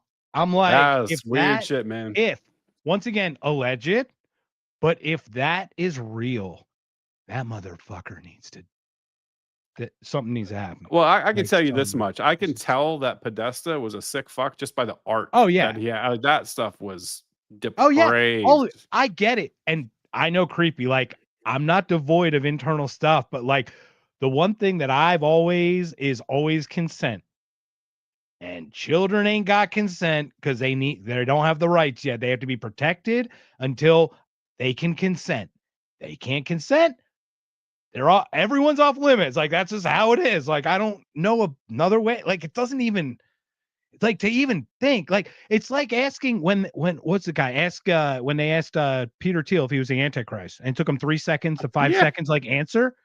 Dude, that is a knee jerk. What the fuck is what the fuck? What? Like, no, he had to like ruminate. You got to think about that one. It's that kind of stuff. They just there are knee jerk. And this is the one thing, like we haven't talked about religion. I think we're going to get into that on the 26th when you come, 26th, right? Yeah.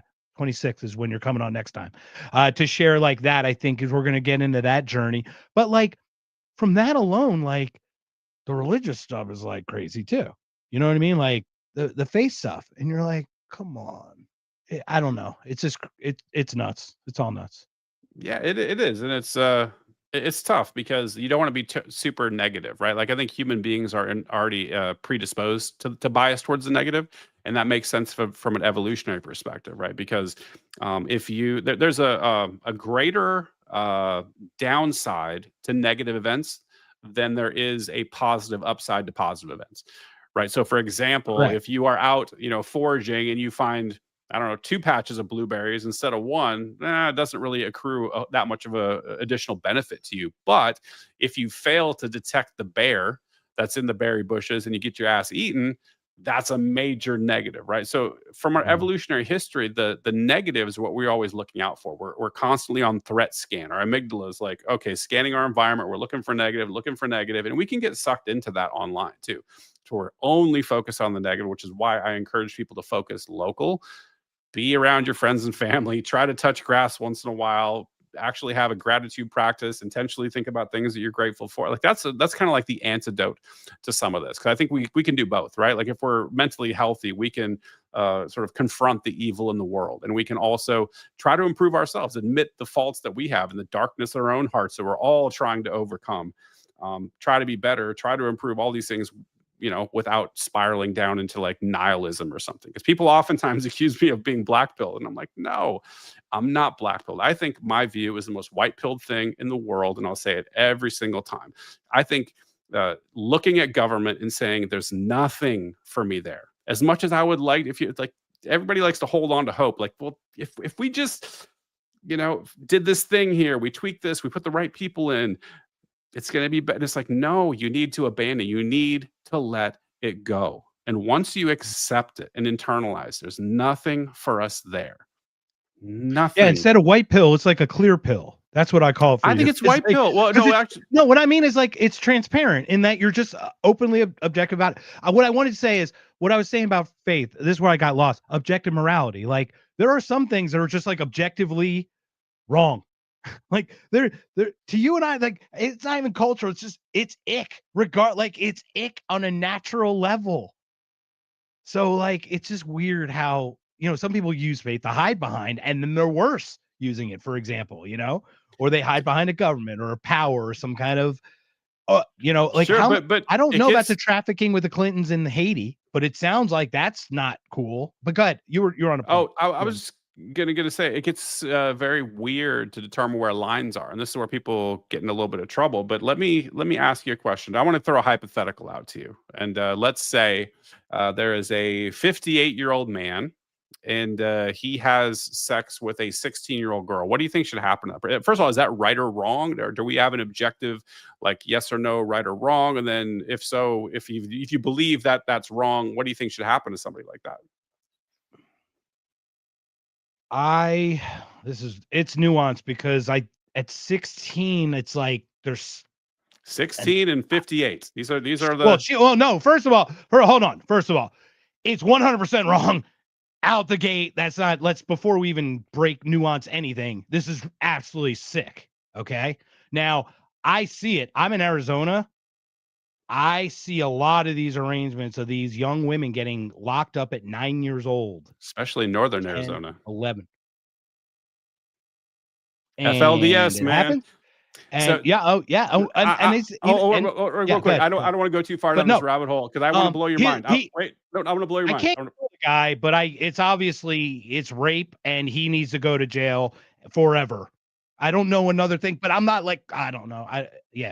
Let me blow your mind.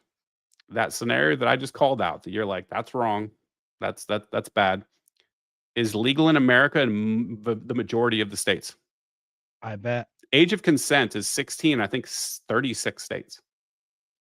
Can I say this? Here's a different hypothetical that I go is if I saw anyone raping anyone that I knew was under 18, I would give up my freedom to make sure that person in that act is stopped right immediately to its final place where that will never happen again while that's happening.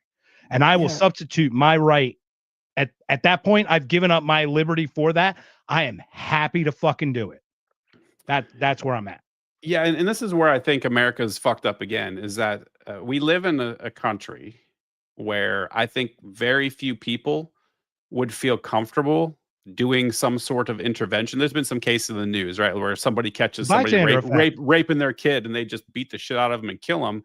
And they end up getting charged, right? And so I don't think most people would feel comfortable with a jury of their peers in this country judging them, that they would let you off the hook if you admit, yeah, I caught him, I murdered, or I chased him down, or whatever it is, where I think the founders sort of intended jury nullification to be a thing. That like you come in, you look at this dude, and you be like, yeah, motherfucker, I would have done the same thing in your shoes. Go on your way. I think back in the day, when we had a little bit tighter knit communities, we were more connected, and that was more common sense in play. I think most people were more comfortable that if you did something like that, the jury of your peers would let you off. Now I was like, wait, you're gonna get 12 idiots that I see at Walmart and they're gonna judge my life and death. Like, I think that this has an inhibitory function. People don't feel as confident doing something like that. I mean, a lot of people will. The good people in this world will potentially step in and do something. Even though like consequences be damned. I think that's the right call, but I really don't like the way society's trending where we don't have support for people that, just completely unalive pedophiles and things like that. That's just my take. Yeah.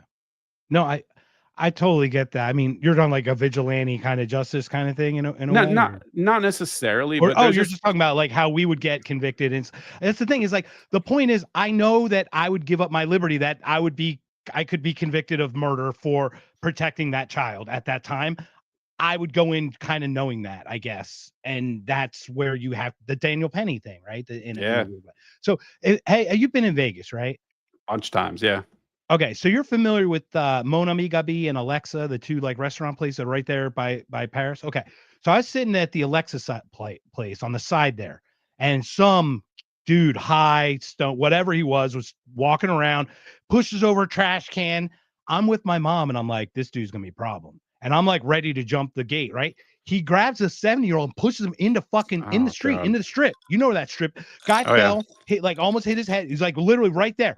I jumped the fence and I ran to jump in front of him, and I went to almost grab the guy, and I'm like, shit, if the first thing went in my head is like, if he's on fentanyl or something, and I touch his skin or something, like, it's the weirdest thing is like that kept me from putting my hands on him. If I needed to, I guess it would have gotten there, but like, thank goodness he backed off. So he literally backed into the strip and just started laughing, and you're like, these people are unfucking hinged.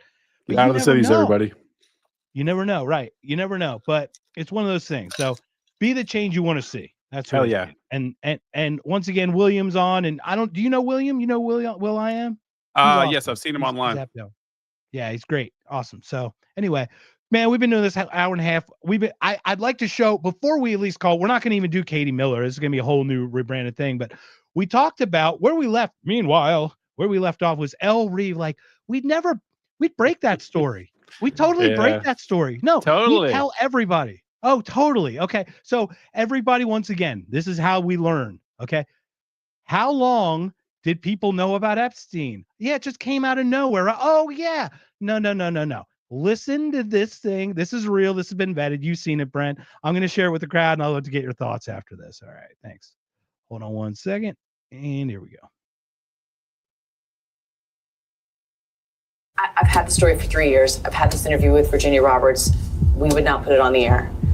First of all, I was told, who's Jeffrey Epstein? No one knows who that is. This is a stupid story. Then the palace found out that we had her whole allegations about Prince Andrew and threatened us a million different ways.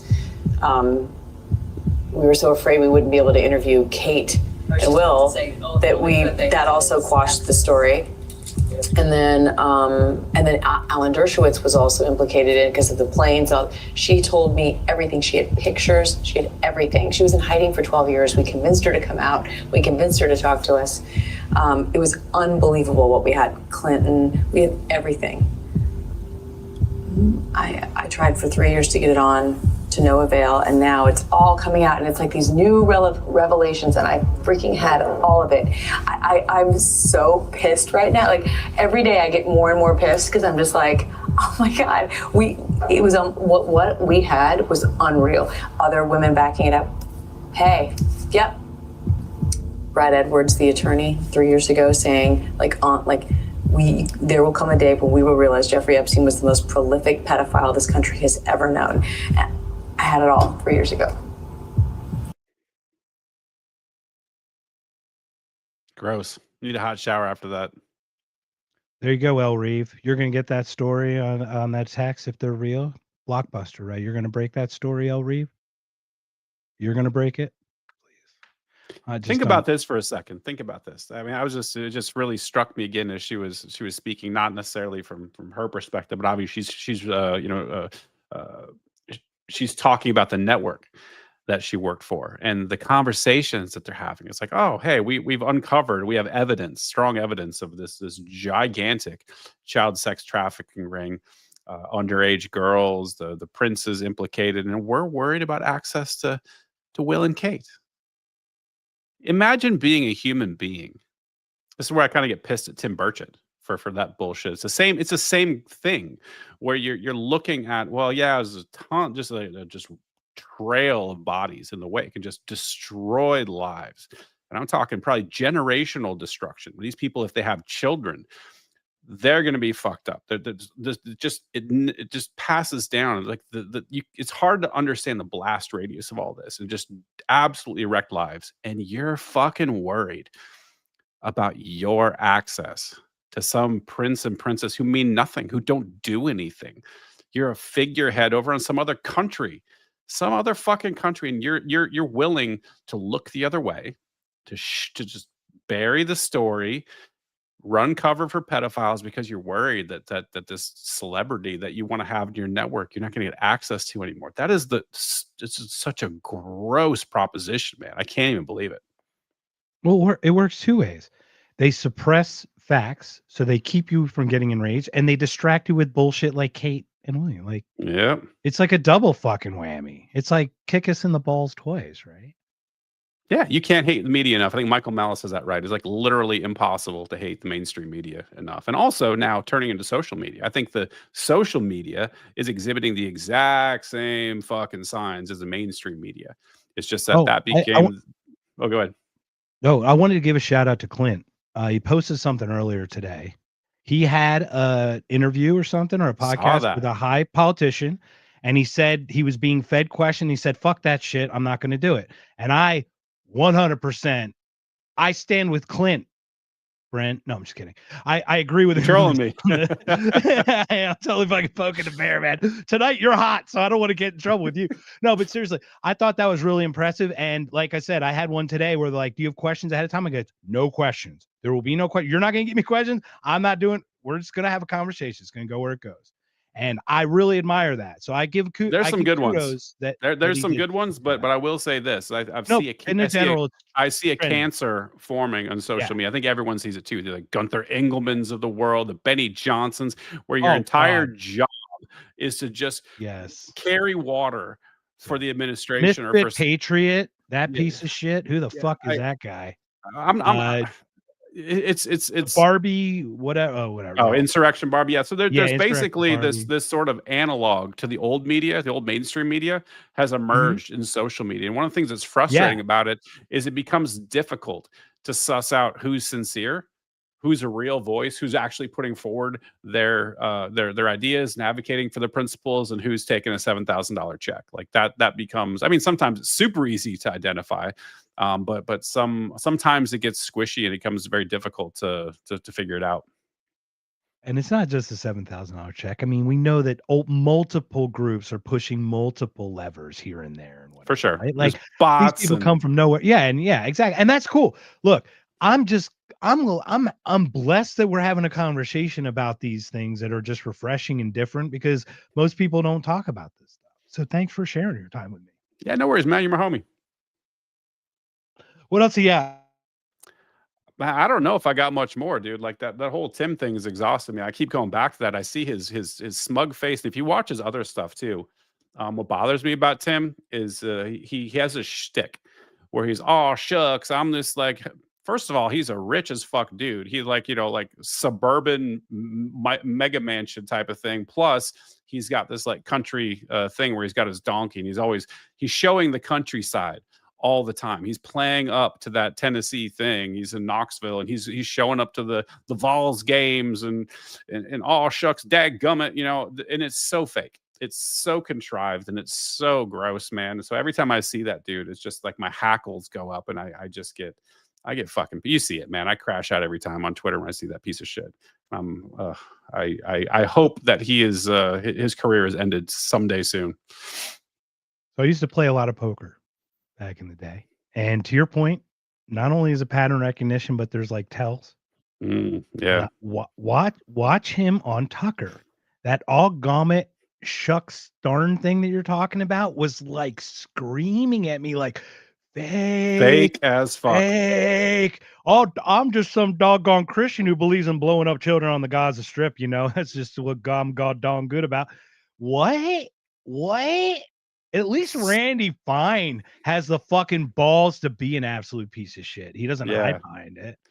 God damn. Honestly, there's something honestly that's endearing about that to a certain degree, because you're just like, if you're glass the fucking children, nuke them all, like, okay, at least I know, at least he's honest, at least I know where he stands. When I see somebody that says one thing and does the complete opposite, it's just like that level of hypocrisy. It's hard to swallow. So I would rather take somebody who's fucked up and is just right in your face about it, as opposed to somebody who's smarmy and slimy and just two-faced and all that stuff. It's two things too. And if we tell him to shut up, which I would never tell Randy Fine to shut up, I'm like, keep talking, man. Keep digging your hole. I want to know where you at. I do not want your shit to go underground and fester up in some fucking radical, ridiculous way that shouldn't. I want you to express yourself, man. You just share with me all your shit, man. I just want to know where you're at, to your point. And that's so important in today's world. But we all have a mask to some extent, like I said. So For sure. look, this has been awesome, man. You're coming on in a couple weeks. First of all, Jake, sorry we couldn't get you on. I know you got a new microphone and stuff, and you didn't want to test it with us live and all that. So thank you for at least hanging out with us. We'll get you set up next week. You're going to be on full time starting the 19th. So Brett, I told you about this thing opening up for me, right? Yeah. All of a sudden, I've got a podcast 18th, 19th, 20th, 24th, and 26th of November. And I'm like, what the fuck? So it's really awesome. Hopefully I can share some of these people, because some of these people are really brilliant minds, I think, that you would at least have really cool conversations with. And hopefully we can exchange some. Obviously, Simon Godek was on. I watched that with yours. Man, he was brilliant. So before we go, please share all your stuff. Share some of the cool podcasts that you would highlight for others to check out that they can on Aiming Up Podcast. Yeah, man, I've had a lot of great people on, and it's wild because it's not always the big names. And I have had big names. I've had Zuby on. I've had Dr. Lawrence Krauss on. I've had Helen Pluckrose on. I've had a bunch of big names, and those are always great conversations too. But it's the littler, lesser known guys like George from the Tin Men. Like he's been a fantastic one. I've had on like 3 times. I've had Tyler Tote, like fantastic human being. Love that guy. Brother from another mother. Awesome. Actually gonna be hanging out with Tyler and Zuby in May, I think, in Vegas. That's gonna be super, super fun. Who else is going? Stuart Sims. Everybody, if you haven't checked out Stuart Sims, like he's been on 3 times. That's just a smart ass dude, and I always enjoy talking to him. He's a great guy. So those are some highlights. You want to go check it out? Go to Aiming Up Podcast on YouTube.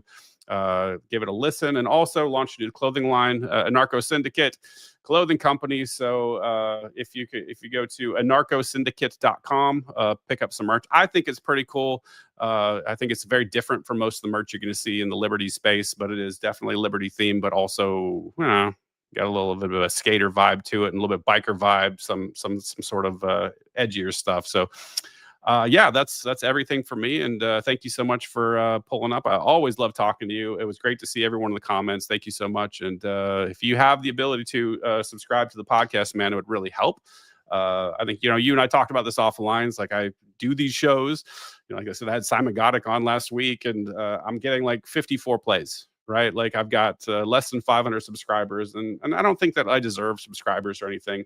But it feels to me like the level of conversation we have and the amount of effort that we put in trying to put out good quality content, it's not reflecting in the views that we're getting. And I think that we have something important to say. The guests I have are awesome, and it's a great conversation. And I would just love to see more people, take a listen. So if you could help the channel out, just even subscribe if you don't listen, that would certainly help out a lot.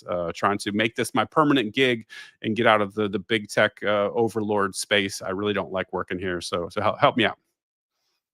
I'd like to do it with you. I'd like to get some land next year. Man, we've been doing this a while, and that's the thing. So I will say this, man. I've been doing this a while.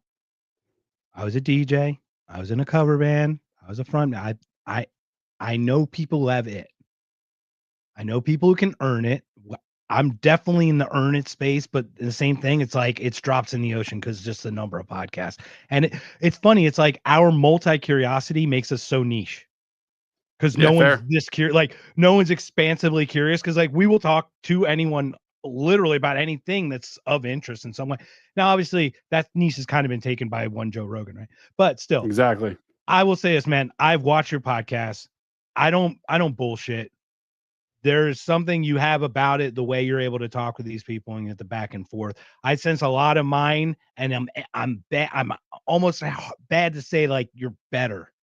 Like by this much, and it kind of pisses it's in me a off. competition, man. But honestly, like but it's not a competition. It's only to hone ourselves. Like I said, I talk about envy. I never use envy in a negative light. I use envy as like, what do I need to do for me to make it better? That's like how I see. That's how I use like envy to fuel in a positive way. So I will always try to do it in some positive way. But if you can check out, it's Aiming Up Podcast. Just go on there, subscribe. The Godek one was great for all you homesteading libertarians The guy makes his own bricks. The guy. So, and if you can connect me, I'd love to talk with him as well. But anyway, and so many people we need to cross. But like, you're coming on the 26th. Looking forward to it. Any other ats? You're at B Gets Better. Is that correct? That's on Twitter. Then Anarcho S as in Sam, CC, Charlie. Anarcho Syndicate Clothing Company. That's on Twitter. Narco SCC. You got it. Man. Awesome. And what's cool, it does have a little bit of some other vibe to it that you have in your artwork. Do you have anything in your about page or anything about like how the artwork came to be, or maybe something? No. I just try to put out cool shit and see if people like it, and if they vibe it, they buy it. If not, whatever. We'll come up with something different. That's kind of where I'm at. Oh, I will say one thing though, is that my daughter is involved in some of the content generation, and so she's disabled. She's got Ehlers-Danlos syndrome. That was actually the last episode I did of Aiming Up Podcast. Was a deep dive into that one. It's pretty rough. With Ann Childers, who also has it. Correct. Yes. And so she is contributing some of the artwork. And so you're certainly helping her out as well, because she's got very limited physical capabilities. And so doing art is one of the low impact things that she actually can do. And so it'd be certainly helping her out. She's getting 100% of the proceeds of all of her designs. So yeah, go buy something and help her out too. All right. As soon as you get a beanie, I'm in. But it can't I'm be working the cuff. on it. I'm not a Timcast guy. I'm a Skull Cat beanie guy. I'm not a cuffer. The cuff doesn't do it for me. It's just we'll have it coming out soon. I got some trucker caps. I got a bunch of new products that are coming out. We just literally launched on Monday, so there'll be more stuff so. next couple of weeks. There's a big influx of new products, so check it out, and certainly appreciate all the support across any of the platforms. All right. Well, thank you so much, man. And I just realized I didn't share all the comments that were online. Well, how stupid was that? Nah, it's all right, man. Why don't you take an export and send it to me? I'd love to see what everyone's saying. I saw certain ones pop up on the screen. It's in there somewhere. Oh boy, gosh, man, I hate that. It's like you screw up the little thing on one thing, and it's like, oh, yeah, it's such a good one. But no, it's a good one. It's been great. So everybody, I wasn't ignoring you. I just did not see the comments. No, it's all good. I pulled up pretty much all the comments, but no one saw each other's. That's usually what generates inner comment. And it would have covered your pretty face, Brent. We couldn't have had that either. So and nothing pretty about this face, man. I got a voice for radio or a face for radio. That's it. I got a voice for podcasting or a face for podcasting, right? All right, Brent, man. Thank you again, everyone. This has been another If by Whiskey, and then so what do we got? The next one is the 18th, and it's with a guy from, I'm just going to say it, but Turning Point USA. Oh, really weird. Stay tuned. I got to talk to you offline about that real quick before we go. But thank you so much, everybody. It's been another If by Whiskey. Brent, thank you, sir. We'll talk soon, and stick around. We'll get you talking here. Have a. It's been too long since I've cared. I keep the pain inside my head, but this reckless life of a bandit will surely take me to my grave.